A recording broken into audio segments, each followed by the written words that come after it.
In our attempt to improve the level of maths in our schools, we need to take a close look at our approach to teaching maths.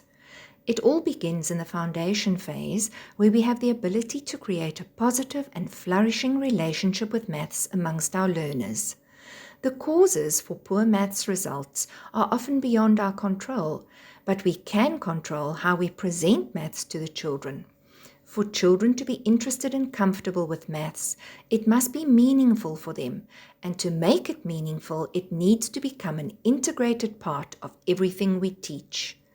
We are fortunate in the foundation phase that we're able to teach across the curriculum, so it's much easier to include maths in all our teaching all day.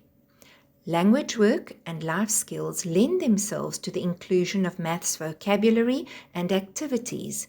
In fact, maths will become more meaningful for the learners when we relate it to their everyday lives and to the topics in the life skills curriculum. Scientific processing skills are directly linked to maths. Just think about the life skills curriculum and the topics that you cover. There are so many areas where we can guide the learners into making meaningful connections with maths. Make maths a common thread in your teaching and in interacting with the learners. Try to find links to the concept that you're currently covering in maths, as well as those that you've already covered, so that there's a constant reminder and consolidation for the learners. Think of maths in the planning of all your other lessons, so that you can pull the thread through and integrate it with other learning areas to make it meaningful. Many of the concepts we teach the children are abstract and difficult for a developing brain to grasp unless we offer concrete support. We often remove manipulatives far too soon, and we expect the learners to manage without them.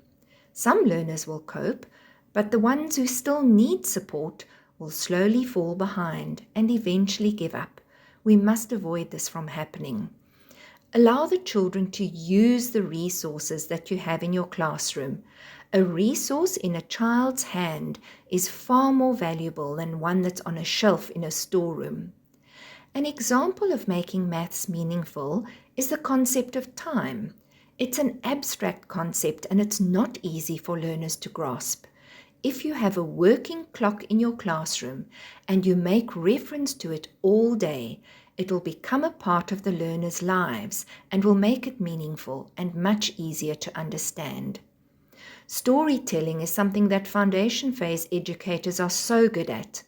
Why not bring your storytelling skills to the maths lesson? You can turn a difficult concept into a story that takes the anxiety away and makes it an everyday problem that the learners can relate to. Allow learners to see that numbers are all around us. Encourage number talk all day.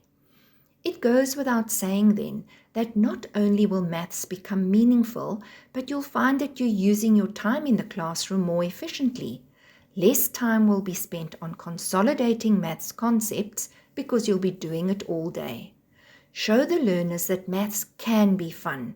When children are having fun, they learn without realizing it. Be enthusiastic and excited about maths, and it will rub off on the learners. Make maths meaningful, and you'll bring a whole new meaning to maths.